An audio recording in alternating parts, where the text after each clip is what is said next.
ఇప్పుడు నిజామాబాద్ వెళ్దాం. నిజామాబాద్ లో మా ప్రతినిధి శ్రీనివాస్ సిద్ధంగా ఉన్నారు. ఈ ఫ్లెక్సీల్ వార్ అయితే నిజామాబాద్ లో మనకి మొన్న గత 4 రోజుల నుంచి ఫ్లెక్సీల్ వార్ నడుస్తుంది. ఏదైతే పసుపు కమిటీ బోర్డుకి ఇవ్వలేదు అని చెప్పేసి ఎంపీ అరవింద్ మీద ఏదైతే బీఆర్ఎస్ కార్యకర్తలు ఫ్లెక్సీలు ఏర్పాటు చేసి ఫ్లెక్సీల్ కార్యక్రమం చేస్తున్నారు. అలాగే ఈ రోజు కొంతమంది పార్టీకి సంబంధించి బీఆర్ఎస్ ప్రభుత్వానికి వ్యతిరేకంగా కూడా కొన్ని ఫ్లెక్సీలు ఏర్పాటు చేయడం జరిగింది.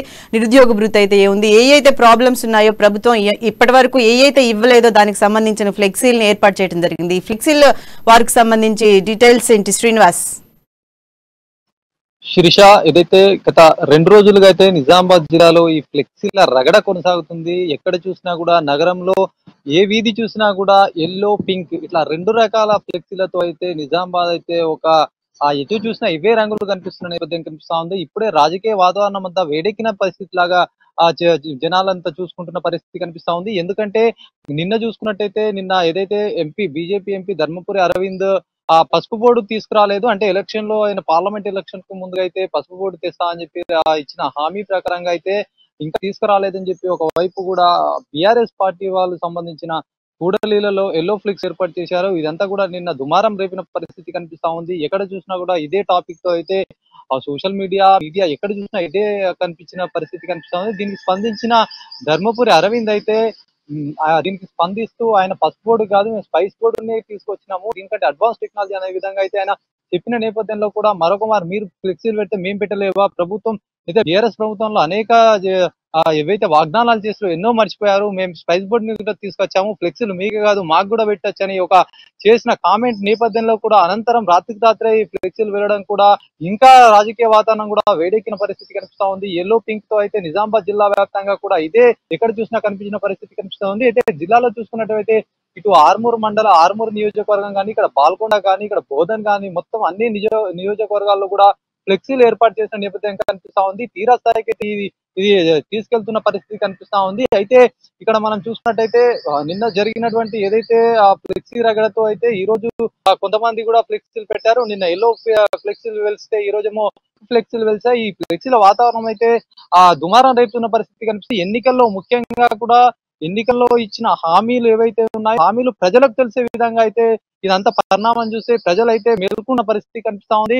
అయితే ఏదైతే నిన్న పెట్టినటువంటి ఎల్లో ఫ్లెక్సీలను చూసుకుంటే ముఖ్యంగా పసుపు బోర్డు అయితే తీసుకొస్తామని చెప్పిన ధర్మపురి అరవింద్ ఇప్పటికీ తీసుకురాలేదు. ఇదే నా పసుపు బోర్డు చూడండి అని చెప్పేసి ఒక బోర్డు పెట్టేసి వ్యంగ్యంగా పెట్టిన పరిస్థితి కనిపిస్తా ఉంది. ఇదే పసుపు బోర్డు చూడండి అని చెప్పేసి అయితే ఇదే ఈ నేపథ్యంలో కూడా ఆయన స్పందించడము, స్పైసీ బోర్డు తెచ్చినమనడము, దీనికి సంబంధించినట్టు వాళ్ళ వర్షంలో చూసుకున్నట్టయితే ఏదైతే బీఆర్ఎస్ ప్రభుత్వం కూడా పసుపు రైతుల మీద ఇంత ప్రేమ చూస్తున్నాం, మేమైతే ఆల్రెడీ పసుపు బోర్డు తీసుకొచ్చాము, అంత కనికరం అంత ప్రేమ చూపించే వాళ్ళు కనీసం ఒక లెటర్ కూడా సంబంధించిన పసుపు రైతులకు సంబంధించినటువంటి మద్దతు ధర ఇలాంటి సంబంధించిన అనేక అంశాలపైన అయితే కేంద్రం ఎప్పటి నుంచో కూడా ఒక లేఖ పెట్టమని చెప్పినా కూడా ఇంత నిర్లక్ష్యంగా వ్యవహరిస్తారని చెప్పేసి అక్కడ వాళ్ళు వ్యక్తం చేస్తున్న పరిస్థితి కనిపిస్తా ఉంది. ఇప్పటికీ కూడా లేఖ లేదు, ఏం లేదు. ఇట్లాంటి మేము స్పైస్ బోర్డు గురించి ఒకటంటే దాంట్లో ఎన్నో దినుసులు కూడా ఇక్కడ చూపబడినట్టు స్పైస్ బోర్డు అయితే దాదాపు 30 కోట్ల రూపాయలతో అయితే ఇది ఏర్పాటు చేసిన నేపథ్యం కనిపిస్తా ఉందని చెప్పి వాళ్ళు వ్యక్తం చేస్తున్నారు. ఇంకా మరోవైపు చూసుకున్నట్లయితే ఈ రోజు పింక్ ఫ్లెక్సీల పరంగా చూసుకున్నట్టయితే నిన్న ఏదైతే ఇచ్చిన కౌంటర్ లో నేపథ్యంగా ఇవాళ వెలిసినట్టుగా మనకు తెలుస్తా ఉన్నాయి. అయితే ఎక్కడ చూసినా నగరంలో అయితే రాత్రికి రాత్రి అయితే మొత్తం కేసీఆర్ కానీ ఇక్కడ టిఆర్ఎస్ ప్రభుత్వం గతంలో అంటే ఎలక్షన్ నేపథ్యంలో కూడా అసెంబ్లీ ఎన్నికల నేపథ్యంలో ఇచ్చిన హామీలకు సంబంధించినటువంటి ఫ్లెక్సీలు మొత్తం కుటుంబంతో సహా అంటే కేసీఆర్ కవిత కలిపి కొన్ని ఫ్లెక్సీలు ఇట్లా సందర్భానుచితంగా కూడా కొన్ని ఫ్లెక్సీలు వెలిసిన నేపథ్యం కనిపిస్తా ఉంది. ముఖ్యంగా నిరుద్యోగ భృతికి సంబంధించినటువంటి 3016 రూపాయలు ఇస్తా అని సాక్షిగా అయితే చెప్పిన నేపథ్యం గతంలో ఎలక్షన్ ముందల అవి ఏమైనా అని చెప్పి క్వశ్చన్ చేస్తూ కూడా వెలిసిన పరిస్థితి. డబుల్ బెడ్రూమ్ కూడా అర్హులైన ప్రతి ఒక్కరికి అన్నారు, అవి కూడా లేవు. తర్వాత ఇంకా చూసినట్టయితే నిజాం షుగర్ ఫ్యాక్టరీ 100 రోజుల్లో తెప్పిస్తా అన్నారు, అది ఇప్పటి వరకు నోచుకోని పరిస్థితి.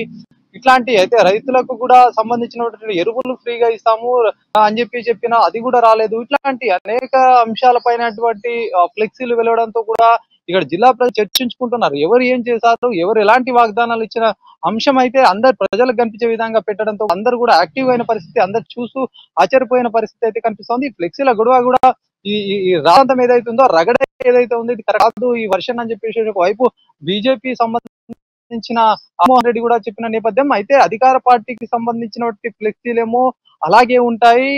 మేము పెట్టిన ఫ్లెక్సీ అంటే సంబంధించినటువంటి పింక్ ఫ్లెక్సీ ఏదైతే ఉంటాయో అధికార పార్టీ అవి చేస్తున్న చూపిస్తున్నప్పుడు ఏదైతే ఫ్లెక్సీలు వెళ్తాయో ఇవి అందరికి తెలిసే విధంగా ఉన్న ఫిల్టరా అని చెప్పి ఆయన ఒక వర్షన్ లో మాట్లాడిన పరిస్థితి కనిపిస్తా ఉంది. ఓవరాల్ గా చూసుకున్నట్టయితే ఈ ఫ్లెక్సీ రగడ అయితే ఇంతతో ఆగేటట్టు లేదు. ఇప్పుడే ఎన్నికల వాతావరణం తలపించే విధంగా ఉంది. ఇక్కడ డి అంటే డి అన్న వాతావరణంలో ఇది కొనసాగుతున్న నేపథ్యం కనిపిస్తా ఉంది. అయితే ఓవరాల్ గా కూడా ఈ నగరంతో పాటు జిల్లా వ్యాప్తంగా కూడా ఇవి వెలువడము, దీంతో పాటు ఏదైతే ఇవైతే ఏదైతే టిఆర్ఎస్ ఇచ్చిన వాగ్దానాలన్నింటి కూడా ఎత్తి చూపుతూ ఒకవైపు వీళ్ళు పసుపు తీసుకురాలని చెప్పి ఒకవైపు బీజేపీ ప్రభుత్వం ఈ రెండు కూడా ఇట్లాంటి ఎక్కడ పడితే అక్కడ ఫ్లెక్సీలు వేయడంతో కూడా నగరవాసులు కూడా ఇప్పటికే ఏం జరుగుతుందో ఇంకా ఎలా ఉండబోతుందో రాజకీయ పరిస్థితులు అని చెప్పేసి కూడా చర్చించుకుంటున్న పరిస్థితి కనిపిస్తా ఉంది శిరీష.